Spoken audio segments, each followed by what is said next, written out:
Como é que você tá, Sérgio? Tudo bem? Tá tudo bem, tá tudo bem. Desse lado, como é que estão as coisas?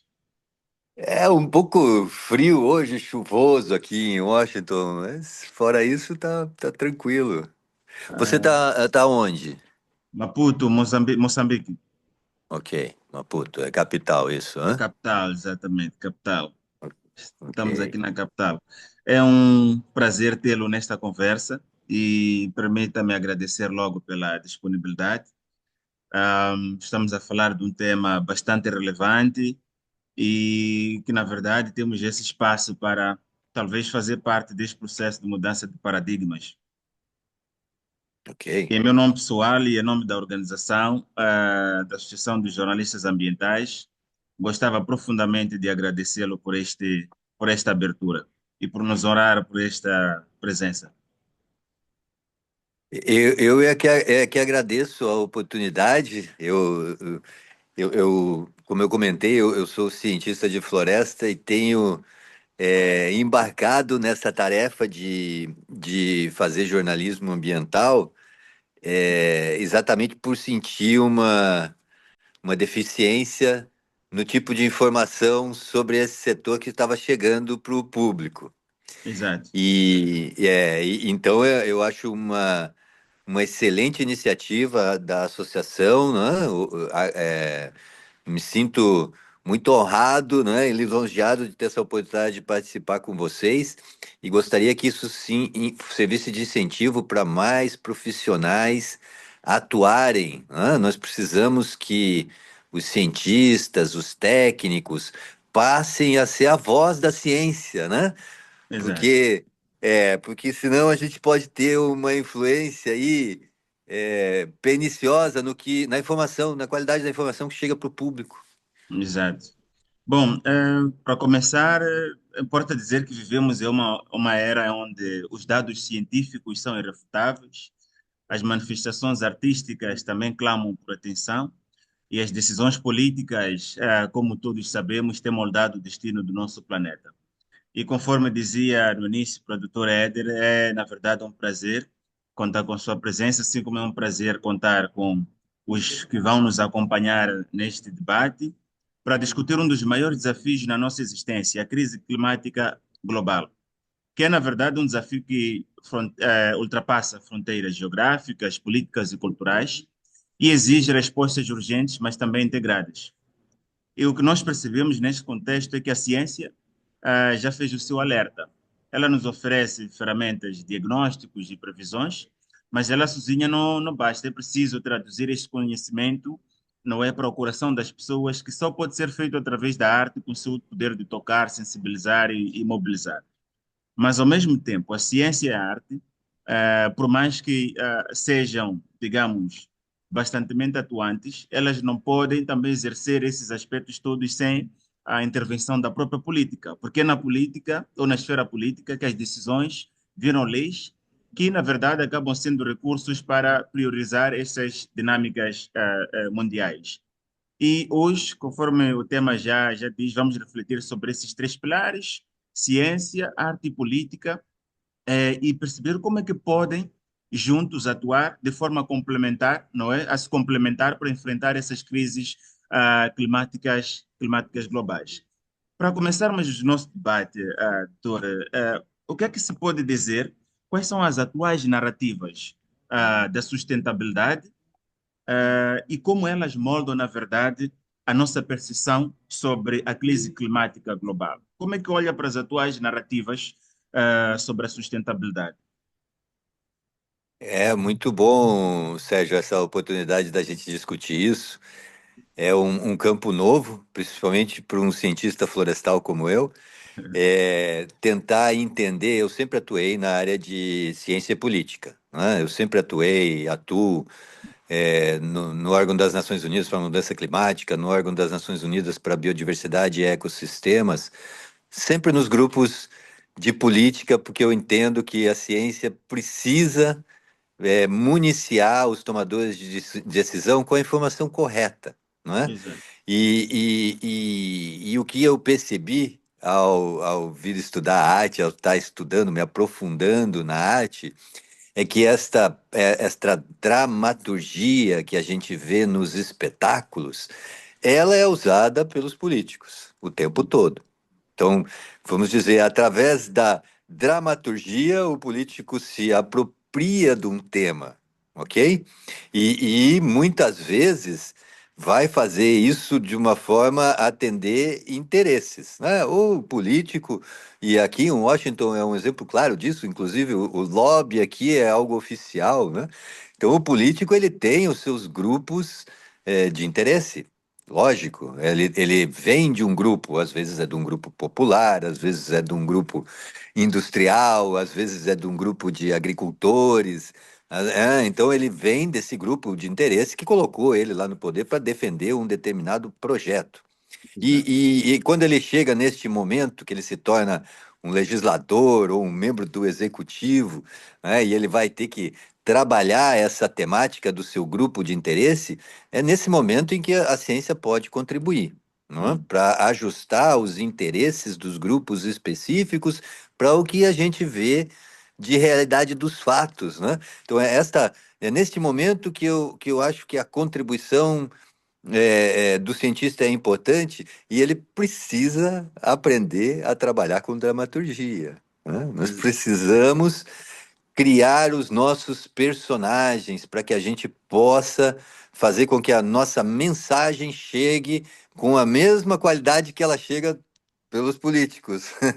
hum, E usar isso para melhorar as políticas. E aí eu quero usar todo esse cenário aqui para trazer para a tua pergunta, né? exato. Como é que a gente tem visto esta apropriação do tema de mudanças climáticas globais por determinados grupos de interesse que estão influenciando a política? Tá Hum, bom?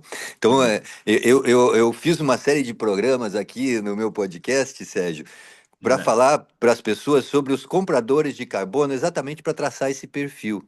Então, Exato. você tem um determinado tipo de grupo interessado em um determinado tipo de atividade e usa esse discurso de mudança climática para atingir os seus objetivos muito longe de qualquer ação que tenha realmente reflexo no clima, tá?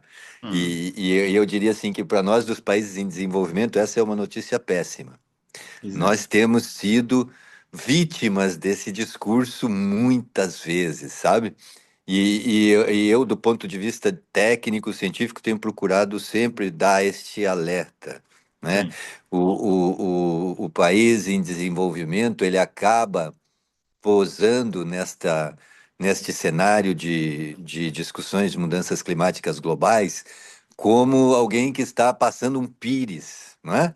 E pedindo, por favor, me ajude, porque o clima vai me destruir, certo? E Exato. esta postura é consequência desta moldura, desse moldurado que a gente tem na discussão do clima, né? Que é, Hum, é sempre uma hegemonia dos países desenvolvidos, é eles que estão decidindo, é eles que poluem, é eles que têm o dinheiro. E hum, os países em desenvolvimento procurando como é que eu me encaixo, certo? Como exato. é que eu me encaixo? Aonde que cai aqui para mim? Vocês vão me pagar? Vocês vão me dar isso aqui? Vocês vão me dar. E isso é uma moldura que não nos diz, não vai nos trazer benefícios. A postura política tem que mudar com base na informação que nós temos. E Moçambique é um exemplo claro, um país riquíssimo em recursos naturais Naturais. e que tem dificuldades estruturais. Desculpe, eu não conheço Moçambique. Eu estou fazendo aí uma análise do que eu vi na meta nacional de vocês e Sim. do que eu consegui apanhar dos relatórios que existem nas Nações Unidas, aí na FAO, Exato. sobre o país, não é? Hum, E de acordo com esses relatórios, a gente tem uma dificuldade estrutural, né? Falta infraestrutura para que o país consiga aproveitar melhor dessa sua enorme base de recurso natural. Né? exato. Você precisa, para você poder utilizar isso, você precisa de estrada, de rodovia, de portos, de indústria. A gente Hum, precisa de indústria. Então, este momento de discussão climática global, se a gente trouxer ele lá para a origem, não é? Por que que começou a ter uma Convenção Quadro das Nações Unidas? Problema de poluição transfronteiriça, mas um problema muito claro. Ácido sulfúrico de indústria atrasada, chovia ácido no outro país, destruía a Hum, plantação. Então havia uma necessidade de fazer uma compensação financeira. hum, Os países se reuniram e falaram: tá bom, eu vou ficar pagando isso para você e vai ficar destruindo a tua plantação. Isso aí não interessa para mim, não interessa para você. Como é que exato. faz? Falou: não, então ó, tá aqui um filtro. Põe esse filtro, usa esse combustível diferente, vai diminuir o enxofre e vai parar a chuva ácida. Esta troca tecnológica, você deixa de pagar o prejuízo da chuva ácida, Hum. compra a tecnologia nova e lá ele não vai te cobrar mais. Então você ficou com crédito. Esta é a lógica, né? Mas, Esta é mas a antes, lógica. mas antes de falarmos sobre a compra do carbono, olhando para o conhecimento científico virado para o meio ambiente, quais são as atuais dificuldades ou desafios para a implementação do conhecimento científico dentro da lógica política? Ou seja, este conhecimento científico até que ponto, ou que metodologias podem ser usadas para que as políticas públicas, por exemplo, compreendam a necessidade urgente de implementar essas ideias ambientais no contexto atual, tendo em conta os diversos crimes mudanças climáticas, diversos crimes ambientais que temos enfrentado no contexto global. Então, eu ia chegar lá, eu ia chegar Ok. lá. É porque assim, como o pessoal fala aqui, follow the money, né? Então, Follow the é, money, exato. era por aí que eu estava indo, entendeu? Ok. Você tem esses grupos de interesse e aonde que isso vai acontecer para nós? É Exato. aonde tem o maior volume de investimento financeiro. Então, esse cenário que eu estava tentando colocar aqui. Quando você tem uma falta de infraestrutura e a política está indo para que você mantenha o seu país como uma reserva de recurso natural, aí você tem um problema da intervenção da política com a ciência. Porque eu vou te Hum, falar assim, por exemplo, em florestas tropicais, aí eu vou falar, vou entrar na minha área, né? exato. Florestas espalhadas pelo mundo, florestas naturais. O que que a gente sabe cientificamente que está acontecendo com as florestas? Elas estão sendo fertilizadas por o CO2. Isso a Exato. gente sabe.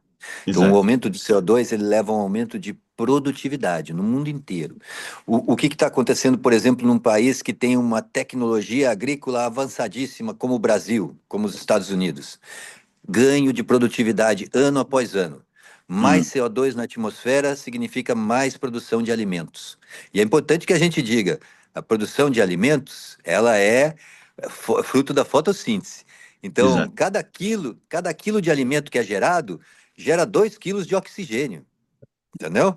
Então, quanto mais comida a gente produz, mais oxigênio a gente gera. Agora, se você tem uma floresta nativa que não está sendo manejada, uma floresta protegida, vamos dizer assim, e você tem uma fertilização de CO2 nela, o que a gente está enxergando no mundo inteiro é a morte das árvores mais velhas, porque Exato. elas não têm essa capacidade de adaptação, elas Hum, reagem num primeiro momento e, puf, morre, entendeu? hum, E um avanço de vegetação secundária, né, que a gente chama de savanização. O que que é savanização?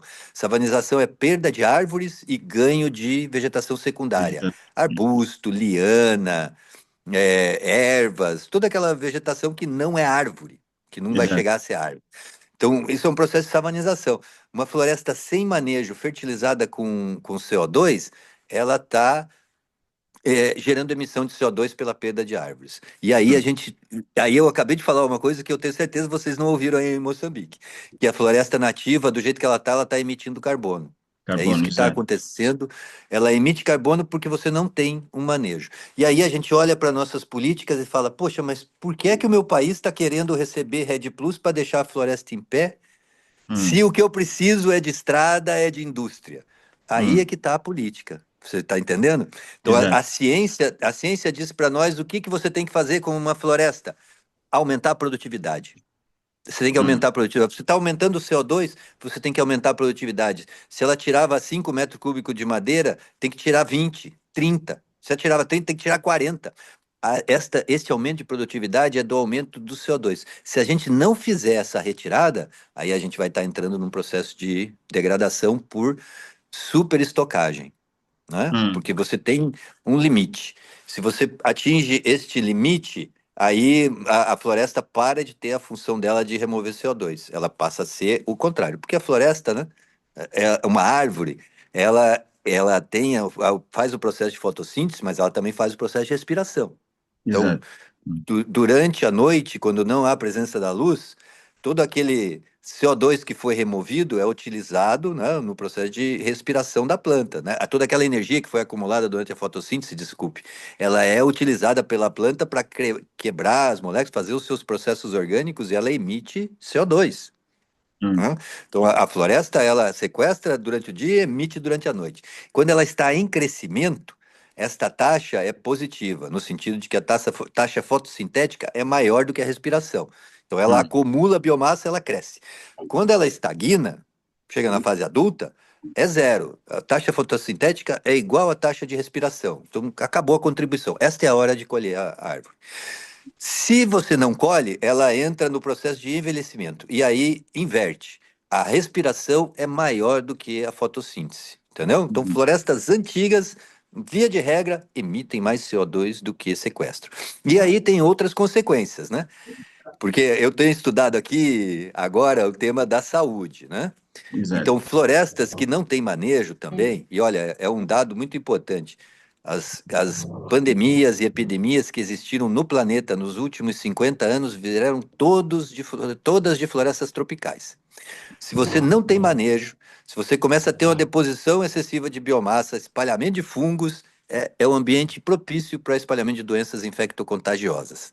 Então, uma floresta não manejada, além dela estar sofrendo um processo de savanização, ela se torna um alto risco para a população para o espalhamento de doenças infectocontagiosas. E aí, e aí vem a parte da política, certo? O que que a gente precisa de política? Por que que a ciência tem que ser incorporada para essa política? Para que as nossas políticas nos países em desenvolvimento, para Moçambique, seja atrair indústria. A indústria que vai processar essa biomassa e colocar ela no mundo inteiro como um carbono que foi removido da atmosfera e você devolve em biomassa para os países desenvolvidos. Eu diria que esse aí é o principal ponto em que as Hum. políticas climáticas globais hoje não estão, principalmente no caso dos países em desenvolvimento, absorvendo o que a gente tem de conhecimento científico, se apropriando disso para resultar em ações que vão trazer aí para as nossas sociedades, viu, Sérgio? A minha pergunta, doutor Zanetti, é a seguinte: como exatamente então podemos pressionar essas políticas públicas? Porque mesmo que a gente siga esta lógica de following the money, perseguindo dinheiro, compreendemos que a sociedade global ela vai sendo fustigada por esses eventos climáticos. Como é que nós podemos pressionar exatamente as políticas públicas? Como é que a política pode desempenhar um papel crucial neste processo? Gostei muito quando mencionou a questão da agricultura, porque numa dessas conversas tive a oportunidade de interagir com Ana Luísa Bezerra, que é uma cientista brasileira. Ela criou um sistema de purificação de água através da radiação solar. E conversamos grandemente sobre a questão da biomassa, a questão da biorremediação, o uso da biotecnologia no contexto atual, no contexto das mudanças climáticas. Fazendo essas duas pontes, como é que vou pedir o colega Jacob para colocar o silêncio? Jacob, peço para colocar o silêncio. Vou aqui, ok, já está. Então, como é que nós podemos influenciar e, ao mesmo tempo, pressionar as políticas públicas para a necessidade de despertar sobre esta tensão? Porque é aquela máxima que diz que nada se perde no meio ambiente, tudo se transforma. Como podemos executar essas iniciativas? Então, sempre um desafio, né? Porque a gente tem esses grupos de interesse, né? Então, o caminho mais curto seria se associar com algum desses grupos de interesse, porque aí você ganha força, né? Agora, do ponto de vista de iniciativa pessoal, de iniciativa popular, né? Eu estou acreditando muito nesse trabalho de transformar esta mensagem de uma forma lúdica para a população, porque aí a gente consegue um apoio maior. É aquilo que eu te falei no começo lá. O político ele se apropria de um arcabouço dramatúrgico para transmitir a mensagem dele. Ele é um personagem. hum, Aquele cara que você vê falar, ele não é o mesmo que vai para casa dele de noite. Ele é um hum, personagem. Ele é um personagem, se apropria daquela imagem, e aquela imagem ou de alguém que grita o tempo todo, ou de alguém que está usando sempre uma bandeira, ou de alguém que está de chapelão. É o personagem. E eu hum, estou acreditando muito que nós temos que criar esses personagens para defender o nosso setor. Entendeu? Então a gente vai ter um personagem aí que, por exemplo, no caso da agricultura, vai ser alguém que vai mostrar isso que eu estou tentando falar, né? A hum, agricultura tem sido equivocadamente acusada de gerar emissão de gás de efeito estufa. Isso é impossível uma planta gerar emissão de gás de efeito estufa. A hum, agricultura gera oxigênio. Então nós precisamos de um personagem que seja o agricultor oxigênio, para mostrar para o mundo que a agricultura. E aí a gente consegue ganhar força. Então eu acho que a gente tem que começar a pensar nisso. Se a gente quer ver o nosso setor, quer ver algum aspecto científico representado no aspecto geral entre a população, a gente tem que investir melhor na nossa narrativa, entendeu? Em exato. transformar isso em personagens. A gente tem que parar de querer ser o Éder ou o Sérgio que vai levar a informação e a gente tem que se transformar neste personagem que vai levar a informação, entendeu? Hum, exato. Temos que criar esses caracteres, essas personagens que vão defender os setores. E olha, e eu falei do grupo de interesse, né? Então, por exemplo, a gente tem aí, eu estou sinalizando, né? Olha, eu acho que uma Hum, política para Moçambique é indústria, levar a indústria, né? Porque a indústria gera emprego, agrega valor, e aí você tem um momento aí de discussão climática, onde as indústrias, por exemplo, que trabalham com biomassas estão interessadas. O Brasil está recebendo investimentos multibilionários de indústria de papel, de indústrias agrícolas, de moedoras, de fábricas de óleo, de vegetais, fábricas. Então, existe este investimento.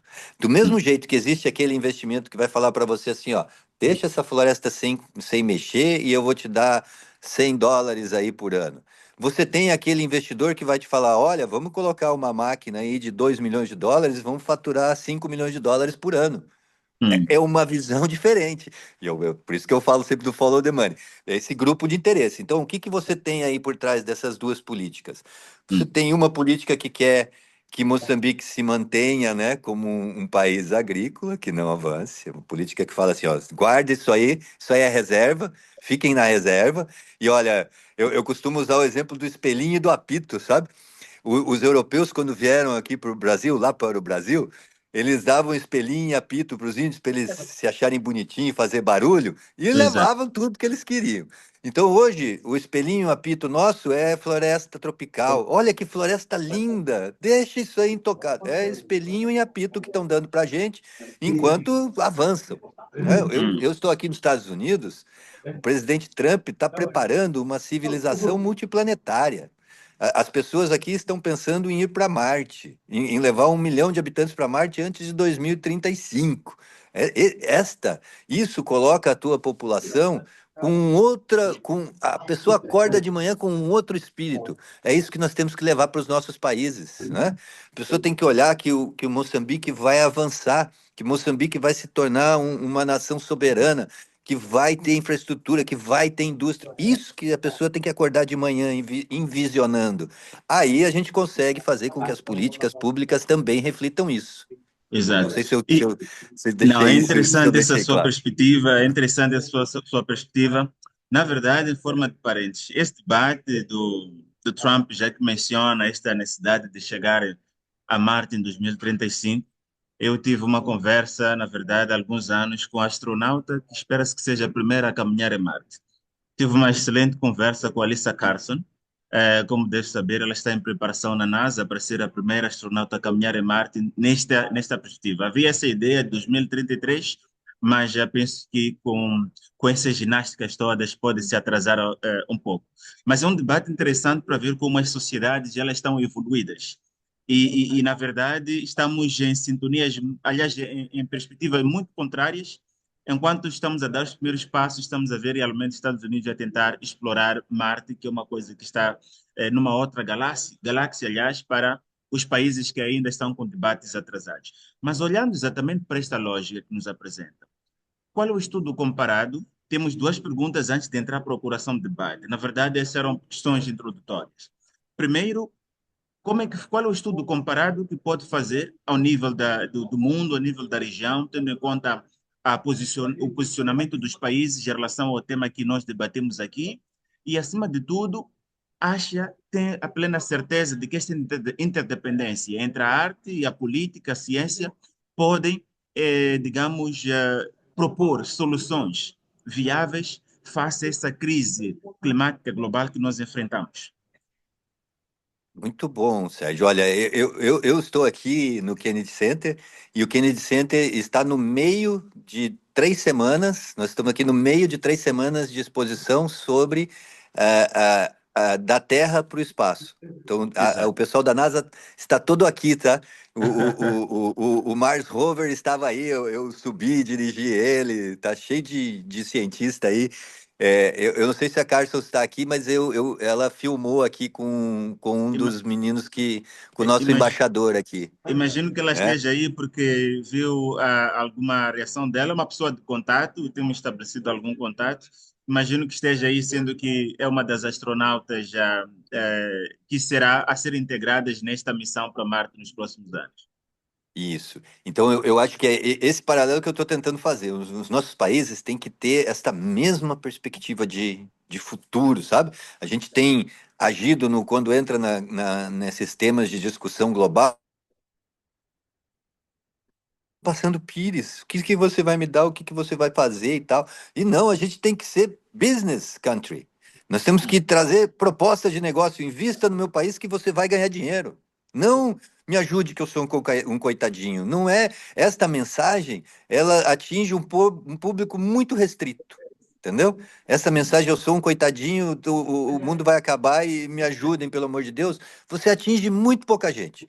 Agora, se Exato. você for para uma mesma negociação, eu falo, eu sou um país que tem uma enorme base de recurso natural, tenho gente que quer trabalhar, a gente tem boas políticas, quer atrair investimento, venha fazer negócio aqui no meu país que você vai ganhar dinheiro, venha trazer a sua indústria de captação de gás do efeito estufa, a tua indústria de biocarvão, a tua indústria de construção civil.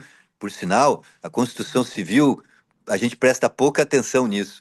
É o setor que gera mais emissão de gás do efeito estufa do planeta, pelo Exato. uso do cimento e do aço. E a gente tem madeira. 95% das casas aqui nos Estados Unidos são de madeira, né? Aí está a chave, eu diria, para os nossos países, né, que têm vastas áreas de floresta, começar os seus investimentos. Tecnologia de construção civil. Porque, assim, a madeira que vai para a construção civil, ela diminui o custo, melhora a qualidade e todo o resíduo da cadeia produtiva você é matéria-prima para geração de energia, para geração de biocarvão. Então é Hum. uma cadeia fantástica aí que nós temos um potencial gigantesco para resolver problemas habitacionais, melhorar a qualidade de vida e atrair estes investimentos, né? Esse investimento que vai possibilitar que esta política de mudança climática sirva para trazer uma nova dinâmica socioeconômica, melhorando a qualidade ambiental, qualidade de vida da Exato. população. Mas olhando para essas dinâmicas globais, qual é o futuro ambiental que nos espera? Essa leitura que faz é uma leitura, digamos, enriquecedora e, na verdade, nos desperta para esses problemas todos, mas, ao mesmo tempo, nos desafia. Quando fa Olhando, tendo em conta esta análise que faz, qual é o futuro ambiental que nos espera nos próximos tempos se continuarmos nesta lógica? Excelente pergunta, porque é exatamente o que eu estou estudando agora. Eu estou produzindo um material aqui dessa minha experiência aqui no Kennedy Center para falar sobre a influência das artes e do meio ambiente no combate de doenças crônicas. Eu comecei aqui falando para você do risco de espalhamento de doenças infecto-contagiosas. Então, assim, eu diria que a questão de qualidade ambiental, principalmente quando a gente fala de florestas, ela é como o veneno da cobra. Se for demais, ele mata, e se for na dose certa, ele é um remédio que vai curar todo mundo. Então, assim, se você tiver floresta demais, sem gente, sem infraestrutura, você tem um risco de espalhamento de doença infecto-contagiosa. Se você tiver cimento demais, uma cidade sem verde, entendeu? Só com prédios você tem espalhamento de doenças crônicas, entendeu? Então a gente precisa ter um equilíbrio entre a disponibilidade de infraestrutura e de espaços verdes para o cidadão. Então é esse que tem que ser o nosso foco, um equilíbrio ambiental. E ele envolve, sim, ter infraestrutura, envolve você ter uma casa boa, você ter hospital, você ter cinema perto de você e ter árvores. Né? Eu vivo aqui em Washington há 10 meses, é uma cidade que tem um patrimônio verde impressionante, né?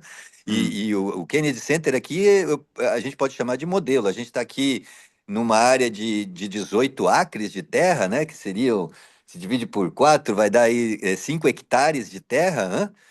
hum, E aonde você tem 9 teatros. Então as pessoas aqui elas têm um espaço para se movimentar e fazer exercício e ter algum convívio com as artes. Isso combate doenças crônicas, combate obesidade, combate diabetes, combate problemas emocionais, estresses, depressão, combate Alzheimer, combate alguns tipos de câncer. Então, o meio ambiente e as artes contribuem para que você tenha uma vida saudável. E eu acho que é aí que a gente tem que falar em como vai ser o futuro do nosso ambiente, pensando na qualidade ambiental. É, hum. pensar que nós vamos fazer em Moçambique um trabalho para melhorar a qualidade da vida das pessoas na Europa, aí eu acho que a gente está equivocado. A gente tem que ter em Moçambique qualidade de vida para as pessoas de Moçambique, não para os europeus. E Problemas aí, locais, soluções locais. a gente tem que ter infraestrutura, a gente não pode desistir do nosso progresso para satisfazer o ego do europeu. Eu vou falar simples assim, entendeu? Sim. Então, assim, nós precisamos ter a mesma qualidade de vida sem ter deterioração ambiental. E aí entram as tecnologias, né? Hum. Então, eu vou ter tecnologias apropriadas para eu industrializar, para eu construir, que vão ser adequadas ambientalmente. E é Mas, assim que eu enxergo, né? mas há uma pergunta que não quer calar, doutor Zanetti. Como é que o aumento, na verdade, de forma mais profunda, como é que o aumento da concentração do CO2, do dióxido de carbono, pode, na verdade, afetar o mundo, pode impactar negativamente o ecossistema e a saúde dos humanos, de todos nós? Como é que como é que analisa esse sistema, este aumento da emissão do CO2, tendo em conta os impactos nocivos ao ecossistema e à nossa saúde? Olha, Porque o muitas das CO2 é o gás vezes da. nós temos tido esta, digamos, dificuldade de compreender quão urgente é este debate sobre a emissão do CO2. Então, olha, o CO2 é o gás da vida. Hum, O CO2 é o gás da vida. Nós temos 17% de carbono no nosso corpo. hum, A árvore tem 50, por isso que ela não se mexe. A pedra tem 70, então ela é mais dura. Então, o carbono ele está em tudo. E nós temos aqui no nosso planeta o que a gente pode chamar de dois ciclos do carbono. Um ciclo curto, que aí ele é podemos dizer até 1.000 anos. É um ciclo de curto, que é o carbono que está no ar, que está nos solos, que está nas plantas, que está nas pessoas. É um carbono de ciclo curto, ele permanece aí circulando entre estes ambientes. E a hum, gente tem um de ciclo longo, que é o carbono mineral, né? Que a gente chama erroneamente de fóssil, né? Não tem nada de fóssil, não é dinossauro que virou petróleo, não. Isso é mineral, que é hum, produzido pelo planeta. Então, este combustível mineral, ele é um carbono vamos dizer, de ciclo longo, que é de vários milhares de anos, e que a gente está colocando na atmosfera. Então, nós estamos aumentando esta quantidade de carbono pela disponibilização deste carbono subterrâneo para a atmosfera. E o que ele faz inicialmente é aumentar a vida, a espalhar a hum. vida pelo planeta. Por isso que a gente está tendo o que eu mencionei, recordes de produtividade no Brasil. O Brasil bate recorde de produtividade todo ano e não tem melhoria tecnológica nenhuma. É a mesma tecnologia e bate recorde de produtividade. É a fertilização do CO2. Então eu diria assim, um primeiro efeito do CO2 é aumentar a produtividade no mundo. Então se a gente começar a aumentar a produtividade, nós conseguimos compensar isso. Agora, a gente quer compensar isso? Assim, existem dentro do IPCC, lá nas discussões sobre mudanças climáticas, mesmo nos modelos mais arrojados, né? em favor da influência dos gases de efeito estufa para aquecimento global, eles assumem que 25% é influência do Sol. Nos outros modelos, 90% é a influência do Sol, né? Então, o que que a gente vê, por exemplo, se você olhar Vênus, a Terra e Marte? A Exato. gente vê Vênus, 400 graus centígrados, 98. Marte, 0 graus, 98% de CO2 na superfície terrestre. Hum, Então, a posição do planeta em relação ao Sol determina quanto CO2 ele tem na atmosfera. hum, A princípio, é isso que a gente enxerga quando a gente vê o nosso sistema solar. Agora, esse aumento de CO2 aqui nosso, do nosso planeta, a primeira coisa que a gente tem que fazer para reagir com ele é aumentar a produtividade, tá? Se apropriar desse CO2. A que ponto ele vai começar a ser nocivo? Eu tenho perguntado isso para muita gente, sabe? E o que a pessoa me diz, porque eu sempre uso aquele exemplo, o cara entra no carro, bota o escapamento do gás para dentro e ele morre, mas ele não precisa, ele não tira a roupa, ele não passa calor, ele morre.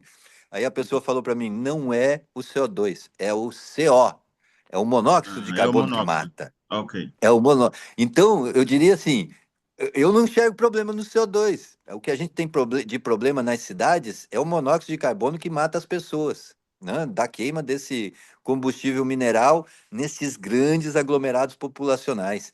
A gente tem dois efeitos quando isso acontece, né? Cidades com muito cimento, você não tem mais esse fluxo de CO2 entre a Terra e a atmosfera, né? Você interrompe isso com o cimento e aí vai acumular, certo? Hum, E como você tem essa poluição contínua, você transforma a cidade num domo de poluição.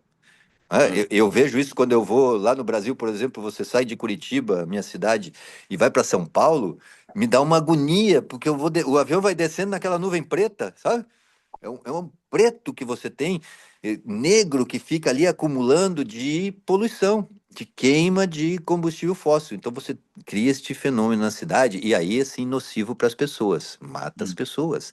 Câncer, né? Altos níveis de poluição. Quando essa fumaça está espalhada pelo campo, ela está aumentando a produtividade. Então, de novo, tem que haver um equilíbrio, né?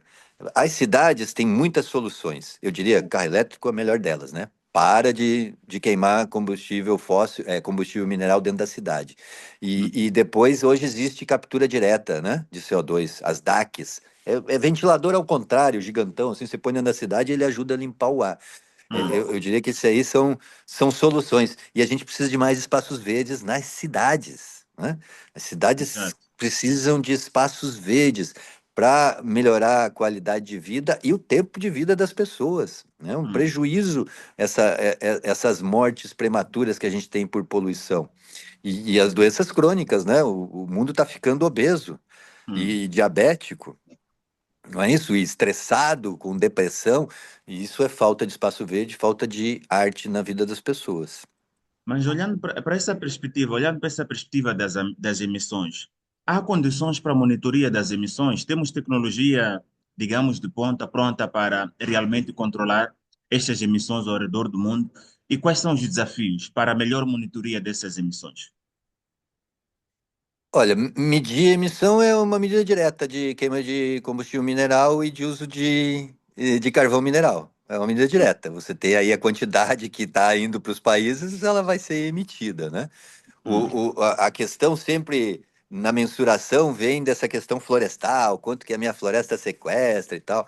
Mas também é uma questão muito simples, resolvida quando você começa a trabalhar com o produto, né? Você exato. tem uma DAC, por exemplo, captura direta do ar. Como é que você mede ali o carbono? É litros. Ela tira isso em líquido. Para construção civil, como é que você mede o carbono? É metro cúbico. Está lá na construção civil. O biocarvão é por tonelada.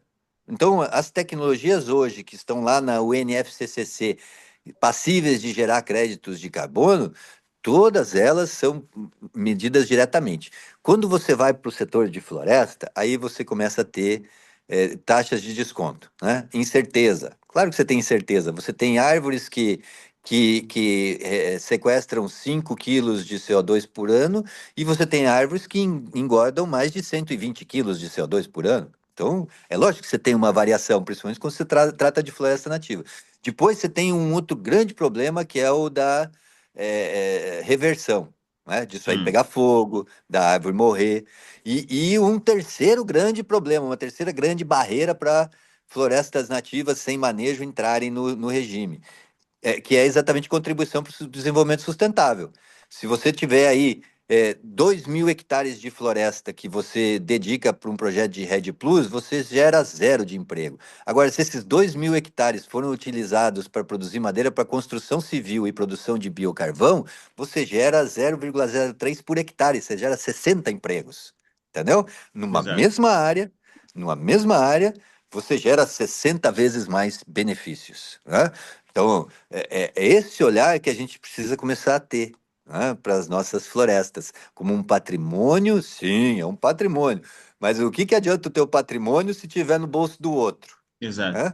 Ah, é o meu patrimônio, tá lá, ó, eu entreguei. E uma outra coisa, Sérgio, que eu queria colocar, é estratégico. Quando você começa a ter, eu diria assim, do ponto de vista de política, e Hum, principalmente a gente vê os Estados Unidos sair desse acordo, todo mundo sai, mas eu não saí.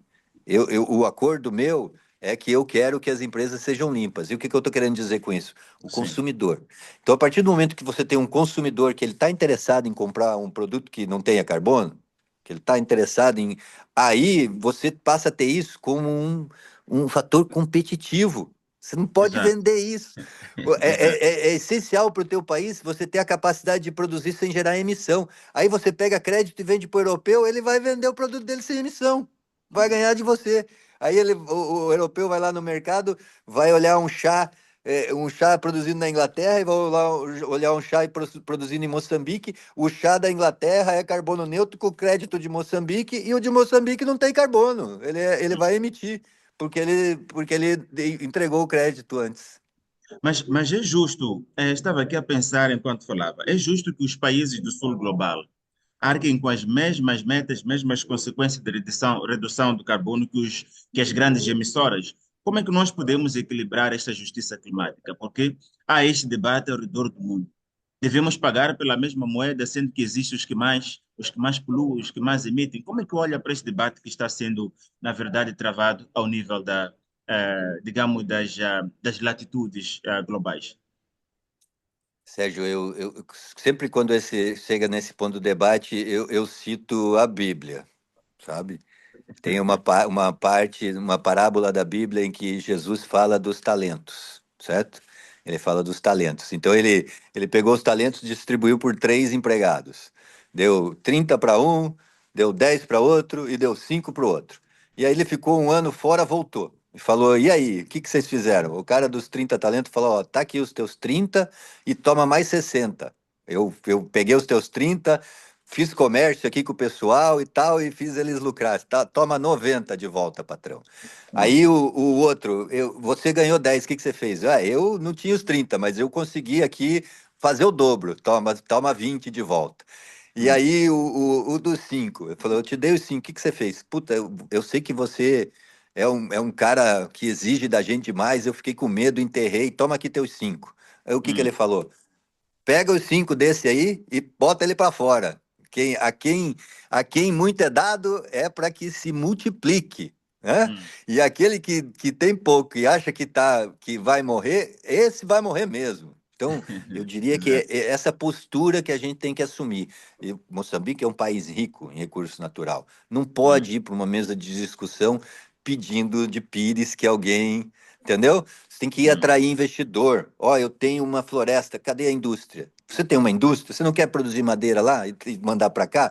Pô, você vai conseguir muito melhor. Você vai conseguir produzir biocarvão aqui no meu país, a gente vai conseguir aqui produzir esse biocarvão no meu país. Traga a tua indústria, porque eu tenho uma agricultura vasta, eu produzo muito chá. Se eu colocar o biocarvão no meu solo, vai aumentar a produtividade, eu vou precisar de menos fertilizante de combustível mineral, eu consigo minha independência para produzir, vou produzir mais, vou gerar mais riqueza, esta é a postura, entendeu? hum. Dos talentos. Eu tenho Exato. 30 talentos, me traga mais 30, nós vamos multiplicar, nós vamos fazer 90 aqui no meu país.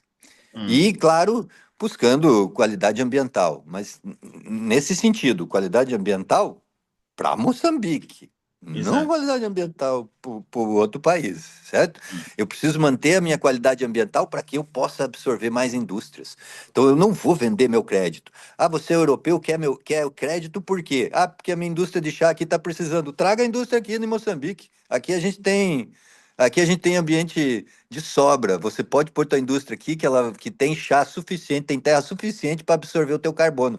Não é igual aí na Inglaterra que é tudo asfalto e você não consegue. Aqui nós conseguimos. Traga a tua indústria para cá. Não vai levar meu crédito. Mas E assim com há, todos os setores. há um debate ao nível da diplomacia ambiental no contexto das relações internacionais, que é um debate virado para as vantagens comparativas, mas também tem as vantagens competitivas. Que é aquela ideia de que não basta ter apenas recursos, é preciso saber explorar esses recursos. Como é que um país que não tem capacidade técnica, técnico-científica, se quisermos assim dizer, pode fazer ou pode gladiar, digamos, lutar contra um país que já tem bases tecnológicas avançadas? A industrialização já nos prova isso. Porque por mais que eu tenha terras aráveis para a prática agrícola, da agricultura, pode ser muito complicado, digamos, competir com um país que já tem tecnologias mais do que avançadas. E nos últimos tempos temos debatido grandemente sobre essa ideia do conhecimento, da economia, do conhecimento. Porque é preciso compreender que sem conhecimento, sem técnicas, dificilmente chegaremos lá. E há um exemplo interessante, por exemplo, eu estive no Botswana, eu fui orador na University of Botswana. Falava sobre a relação Moçambique-China, mas tendo em conta o exemplo moçambicano. E durante o debate, teve uma informação, por exemplo, de que o Botswana tem fechado fronteiras para a África do Sul em relação à importação de alguns produtos, por exemplo, a batata. Há um período que o Botswana consegue trancar as fronteiras para não entrar a batata sul-africana, porque internamente eles têm capacidade de produzir a batata. Quer dizer, eles vão aproveitando a mão, podemos dizer, mão de obra ou a produção local. E para países que não têm essa capacidade, olhando para essa perspectiva ambiental, como é que esses países podem fazer face aos grandes gigantes que já têm tecnologias avançadas? É possível sobreviver sem conhecimento, sem tecnologia e nos isolarmos, por exemplo, do Ocidente, não buscarmos a experiência do Ocidente, sendo que dele possivelmente precisamos para catapultar ou melhorar algumas dinâmicas no nosso contexto? Como é que olha para este debate? O outro dia eu vi aqui, sabe, o cara falou assim, quando Deus quis fazer de Davi um rei, ele mandou Golias, né? Ele não deu É, um trono, não ele deu uma mandou coroa, Golias. exato, exato. Então é o desafio que nós temos, todos, né? Os países em desenvolvimento. A gente tem que enfrentar um Golias todo dia. E como é que a gente faz? Ele teve a parceria de Deus, que é uma mão forte. Nós temos que procurar parceiros que vão nos ajudar. É assim que a gente trabalha. Eu sou cientista, eu não tenho dinheiro, então eu tenho sempre que procurar um parceiro que tenha dinheiro para poder financiar as minhas pesquisas. É a mesma lógica de um país. Você olha a tua base de recursos naturais e você vai procurar o parceiro ideal para desenvolver aquilo, né? Porque sozinho a gente não vai conseguir. Claro, defendendo sempre o povo de Moçambique, a soberania do país, né? Porque isso é importante, certo? Se você pede isso, se as pessoas não têm este senso de soberania, aí você vai ver as pessoas agindo contra o seu país. Mas se você vai com este, eu diria, com essa cabeça erguida, com esse aspecto altivo, vai buscar o parceiro, você vai achar. Esse planeta aqui, todo mundo acha os seus parceiros, entendeu? Eu diria que é assim, você tem que identificar o setor lá, onde está o meu problema aqui, quais são as soluções que existem, quem é que oferece essas soluções, onde que está? É estratégico o pensamento, né? E aí entra a política, né? Olhar acertadamente aí para o meu país, e quando a gente está falando de emissão de gás de efeito estufa, olhar exatamente aqui o meu cenário, né? Quais são os setores aqui onde eu posso ter investimento tecnológico para trazer dinâmica socioeconômica. De novo, parar com aquele olhar de que eu sou coitadinho, eu tô com essa floresta, por favor, me dá um dinheirinho para deixar ela como tá. Isso não funciona. Por isso que nunca tem financiamento. Se isso fosse um bom negócio, Hum. 30 anos atrás, quando começou, todo mundo estava cheio de dinheiro.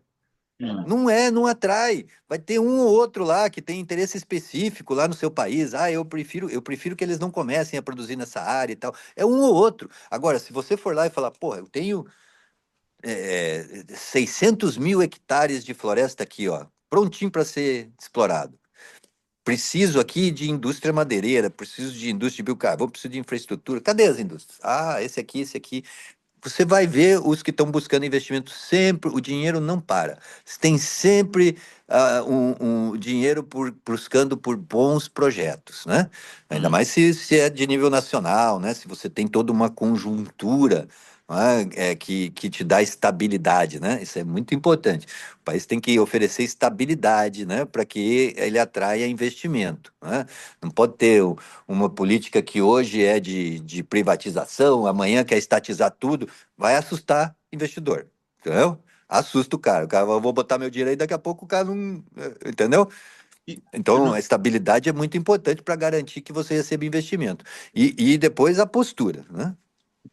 Nos últimos tempos, nós temos debatido sobre as outras matrizes energéticas ou a transição energética. Acha que as soluções baseadas na captura e armazenamento, dizia, do carbono são técnicas viáveis no contexto atual ou estamos apenas a adiar esta transição energética? Como é que olha para essas ações? Olha, de novo, né? Eu sempre vejo É uma essa. pergunta mesmo para, digamos, de insistência, tendo em conta uma linha que apresentou aqui durante a sua oratória, durante a sua explicação. Então, eu sempre vejo essa questão de aumentar CO2 na atmosfera como benéfica, né? Então, de uma forma geral, eu diria assim, de novo, equilíbrio, né? Se a gente tiver um uso de combustível mineral em áreas que têm vasta produção agrícola, provavelmente a gente está ajudando, né? Porque uma das alternativas hoje que a gente tem de captura direta do ar de CO2, ela Hum, faz isso, ela captura o CO2 e põe numa estufa e produz hortifruti grangeiros. Lá na Holanda tem um sistema desse. Então ela captura o CO2 para produzir alimento. E a gente tem agricultura para fazer isso. Então, eu diria assim, vastas terras agrícolas a gente não tem problema. Na cidade, a gente precisa fazer esse abandono da queima do combustível mineral por conta deste monóxido de carbono que é nocivo. A gente tem que abandonar essas práticas dentro da cidade. As cidades têm que ter sistemas de mobilidade que abandonem esses carros que queimam. A gente vai usar eles para ir passear, para ir de uma cidade para outra. Dentro da cidade, a gente tem que ter outro tipo de locomoção. E eu diria que na minha visão, o futuro caminha para isso, para você ter um leque de alternativas, entendeu? E que você não quer dizer que o combustível mineral vai precisar desaparecer. Eu não vejo ele desaparecendo e não vejo nem por que ele desapareça. Mas assim, ele não serve para tudo. Não exato. deve ser usado para tudo, né? É aquilo que a gente falou no começo aqui, quando eu falei de floresta. O combustível mineral é igual. A diferença Exato. entre o veneno e o remédio, né? O lado bom é a dose, né? Hum. Sempre, na verdade, sempre fiquei fascinado por este debate da transição das fontes de energia. E a minha pergunta é esta: como, na verdade, incentivar essa transição de fontes de energias para energias limpas, para economias dependentes, por exemplo, do carvão e do petróleo, como é o caso de Moçambique? Como é que nós podemos transitar para energias limpas, fontes limpas de energia, sendo que nós dependemos, por exemplo, deste carvão e deste petróleo? Como é que olha para este debate? Olha, eu diria que gradativamente, né? De novo, né? Não é uma coisa ruim ter petróleo. Não vamos achar acabou o meu mundo porque eu tenho petróleo. Queria estar eu nessa condição aí. Mas assim, Exato. então a gente vai aproveitar disso e eu diria que paulatinamente, investindo o próprio recurso do petróleo em alternativas, tá? Quer dizer, você não precisa desistir dele, mas pode usar este recurso aí para investir, quem sabe, em painéis solares, né? Dentro de cidade, né? As cidades precisam de painel solar porque é muito calor.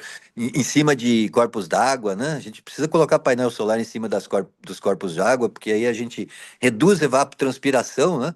E consegue produzir energia. essas fontes eólicas eu não sei. Se tiver uma região com muito vento, talvez. Mas na maioria dos casos elas são mais problemáticas do que trazem solução, né? Então, eu diria assim, o recurso do próprio petróleo, ele pode ter um percentual aí destinado para investir nas alternativas energéticas, né? E, claro, olhar o potencial do país, né? A biomassa é uma excelente fonte de energia. Já estamos quase ao fim para abrir, na verdade, depois vamos abrir um espaço para que nos acompanhem, possa colocar uma outra pergunta. Mas antes disso, tenho umas duas, três perguntas para fecharmos o nosso debate direto. Primeiro, gostava de compreender, será que as metas do Acordo de Paris, aliás, são suficientes para evitar esse colapso climático? Como é que olha para esta perspectiva? E, por outro lado, como é que podemos criar uma narrativa global, não é? Que transforme, na verdade, esses paradigmas, que mude digamos, de comportamento face aos diversos crimes e desafios ambientais que vivemos nos últimos tempos. E, para fechar, gostava que dissesse assim de forma sumária quais críticas, na verdade, porque eu sei que tem debatido muito sobre essa questão dos compradores do carbono. Quais são as críticas, quais são as lições que nós podemos ter destes efeitos todos? Primeiro, o Acordo de Paris é suficiente para mudarmos essas dinâmicas? E segundo, que narrativas para mudarmos esta perspectiva global? E por fim, um olhar, digamos, sumário em volta dos compradores do carbono. Tá bom. Olha, o Acordo de Paris, ele está focado na questão de aumento de temperatura, né? E assim, ele foi todo arquitetado porque os Estados Unidos, em 2005, falou que ele não entrava em protocolo de Kyoto porque estavam medindo a emissão e isso é por causa do aquecimento global. Ele falou, então tem que fazer um acordo por causa de temperatura. E aí foram lá e fizeram um por causa de temperatura. Os Estados Unidos falou, não vou participar do mesmo jeito. Então, assim, é um negócio de correr atrás do rabo, né? Exato. Eu diria assim, a gente... é, a mudança climática global, ela tem dois aspectos que eu queria chamar a atenção. Ela tem um aspecto que a gente pode interferir, tem outro que a gente não tem nada para fazer. E tem alguns aspectos dela que envolvem deslocamento de eixo, sol, sabe? Então, assim, é a mesma coisa você dizer que você vai combater mudança climática global, que você vai combater as mudanças de fase da Lua, que você vai combater a maré. É algo assim que. Agora, do ponto de vista de arranjo tecnológico global, de um acordo para fazer transferência tecnológica, eu diria assim que ele tem toda a capacidade de atingir as suas metas, de fazer essa transferência de tecnologia. De novo, depende do nosso posicionamento, tá? Agora, essa coisa de vamos segurar a temperatura 1,5, vamos segurar 2 graus e tal, eu diria que isso aí tá muito longe da gente ter esse domínio aqui no nosso planeta, tá? Então é mais política do que realidade factual. Mas nós precisamos que o mundo esteja consertado, e aí a narrativa que você falou, né? Qual que é a nossa narrativa? Nós precisamos sim que existam acordos globais, que o mundo esteja consertado para que a gente possa evoluir para uma sociedade multiplanetária. Eu diria que essa aí tem que ser a nossa narrativa. Nós temos que começar a pensar como seres humanos do sistema solar e não mais como um maputano de Moçambique. Eu tenho que começar a me enxergar como um ser humano do planeta Terra. Exato. Aí a gente tem, eu acho que aí a gente tem uma nova perspectiva, entendeu? E a gente começar a buscar, eu sei que isso parece um discurso, né, daqueles meio vazios, mas a nossa irmandade, né? Como, considerar todos nós como habitantes desse mesmo planeta. E começar a acabar com essas desigualdades, começar a acabar com esses bolsões de exploração que a gente tem. Eu acho que a humanidade está evoluindo e a gente vai chegar nisso, né? Se a gente se enxergar como um ser humano do planeta Terra que está indo, começando a ir para outros países, aí eu vou ter uma consideração diferente com o que acontece aqui no meu planeta, certo? Não é Exato. mais os Estados Unidos e Moçambique, é o meu planeta, é o nosso planeta. Então, eu acho que esta perspectiva, essa narrativa tem que participar agora dos acordos globais. Nós temos que sim, ser todos habitantes desse planeta e a gente tem que cuidar de todos os cantos deles da mesma forma. Eu acho que é por aí que tem que ir a nossa narrativa, sabe? Certo? E sempre, sempre lembrando da soberania, buscando os interesses, né? A gente tem que Certo. combinar a sociedade multiplanetária com a soberania dos países porque isso é um passo de evolução que eu acho que a gente ainda não deu. Então, Uhum. é importante nós nos mantermos atentos e não estou falando aqui em internacionalização de Moçambique. Não é isso. Não é Uhum. isso. Estou falando do moçambicano se tornar um cidadão do mundo, né? Entendeu? É uma coisa diferente. Você pode ser um Exato. cidadão no mundo e você tem a tua casa. Ninguém vai mexer na tua casa, né? Ninguém vai mexer na tua casa. Você vai estar viajando pelo mundo e você vai estar ganhando o seu dinheiro para que você tenha a sua vida. Não necessariamente você não vai ser um cidadão do mundo e qualquer um pode entrar na tua casa a hora que quiser. Você não Uhum. vai ser um cidadão do mundo e todo mundo pode mexer no teu dinheiro. Então a gente tem que ganhar. Eu acho que em termos de narrativa a gente tem que ganhar essa perspectiva de que eu sou um cidadão do mundo, e aí vem muito daquilo que eu tenho dito, não aceitar a esmola, passar a me posicionar como esse cidadão no mundo. E aí a gente tem eu acredito que a gente muda a forma como a gente vai enxergar essa narrativa, inclusive de acordos globais sobre mudança climática, né? Eu não quero mais explorar aquele país nada, porque eu preciso que o planeta todo esteja em equilíbrio, né? Eu Uhum. não quero explorar ninguém, não é mais esse o meu objetivo. Então, eu gostaria que a nossa narrativa fosse para esse lado, e assim, não vai ser o cara que está lá em cima que vai falar para você fazer isso. Tem que ser você. Não é o Golias que vai te dizer dali, Davi, você vai me derrubar. É o Davi que tem que jogar a pedra. Entendeu? O doutor Zanetti é um fiel, aliás, é um crente, digamos, vívido. Ah, eu pratico a minha religião todo dia. Mas Olha, a e a pergunta minha. que colocaria nesse contexto religioso é se não será que o Altíssimo não estará ele a nos castigar, tendo em conta as últimas dinâmicas ambientais que têm nos afetado? Não Eu terá se penso esquecido exatamente. dos humanos que estão cá na Terra? Eu penso exatamente o contrário, Sérgio. Eu penso assim que nós estamos tendo mais CO2 na atmosfera para produzir mais alimento. É o Criador dando para o planeta a condição de suportar mais gente. É o carinho que ele tem pelas pessoas, falando, pô, tá crescendo muito a população, como é que vai alimentar? Faz com que o CO2 seja um gás essencial para produzir alimento, para que eles possam todos proliferar. Eu vejo assim. Entendeu? Eu enxergo sempre de uma forma positiva o que acontece. E aí vem a minha crítica, né? Você falou qual é a crítica? Qual é a É, crítica? A crítica é tentar estressar as pessoas, colocar elas deprimidas, como se a gente estivesse enfrentando um fenômeno que vai acabar com a nossa existência, sabe? Eu acho exato. que não é esse sentimento que a gente tem que trazer para as pessoas. E muito quem faz isso eu costumo usar esse outro exemplo, né? Eu vejo sempre filme de máfia, né? Como é que a máfia faz? O cara chega lá no teu comércio e fala, ó, vão vir aqui destruir o teu comércio se você não me pagar para cuidar. Exato. Me parece que está sendo isso o regime climático. Olha, vão vir destruir aqui vocês. Põe o dinheiro aqui na minha conta, que aí eu alivio. Senão o discurso é você está destruindo. Ah, botou o dinheiro na minha conta? Não, não, aqui tá. Então, a minha crítica é essa, sabe? A gente tem um alarmismo criado para gerar oportunidades que não vão trazer benefício para o nosso país.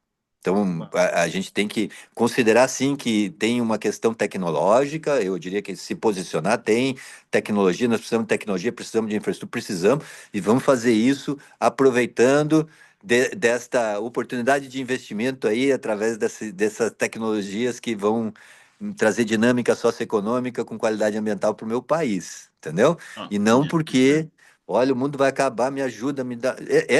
Este tipo de postura, é isso que eu estou querendo colocar aqui. Esse tipo de Hum, postura, e aí uma autocrítica para todos nós do país de desenvolvimento, é que deixa a gente na situação que a gente está. certo. Veja o que o presidente Trump está fazendo com o mundo. Vê se ele falou, pô, por favor, abaixa aí para mim. Por favor, ó, não dá para você. Essa taxa aí tá muito alta. Ele chegou e arrebentando. A gente tem toda a base de recurso natural. Para onde o mundo vai? Hum, Como é que o mundo vai sustentar as populações se não tiver recurso natural? Então, a base de recurso natural, cada vez mais valor no mundo. E a hum, gente tem que mudar essa postura de que, por favor, me ajude aqui e ir para cima. E aí exato. você vai encontrar os seus parceiros, entendeu? Ó, eu tenho, eu quero, eu vou multiplicar. Aí as pessoas que querem multiplicar, você vai encontrar elas, que é aquelas que na parábola Deus falou: esse vai para o reino do céu. Então, se você buscar isso, você vai encontrar. Se você quiser enterrar aí, que você vai. Aí, meu amigo, aí você está morto. Porque a hora que Exato.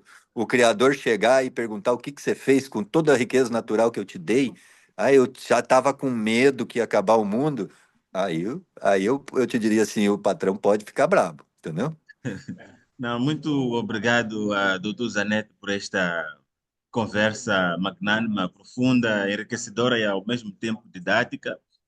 E porque nós estamos sozinhos aqui neste fórum, não sei se haverá alguém com uma dúvida, uma pergunta direcionada aqui ao doutor Zanetti. Vejo algumas pessoas, alguém com alguma dúvida específica? Quer-me parecer que a aula do... temos aqui o Jacob. Penso que o Jacob quer dizer alguma coisa.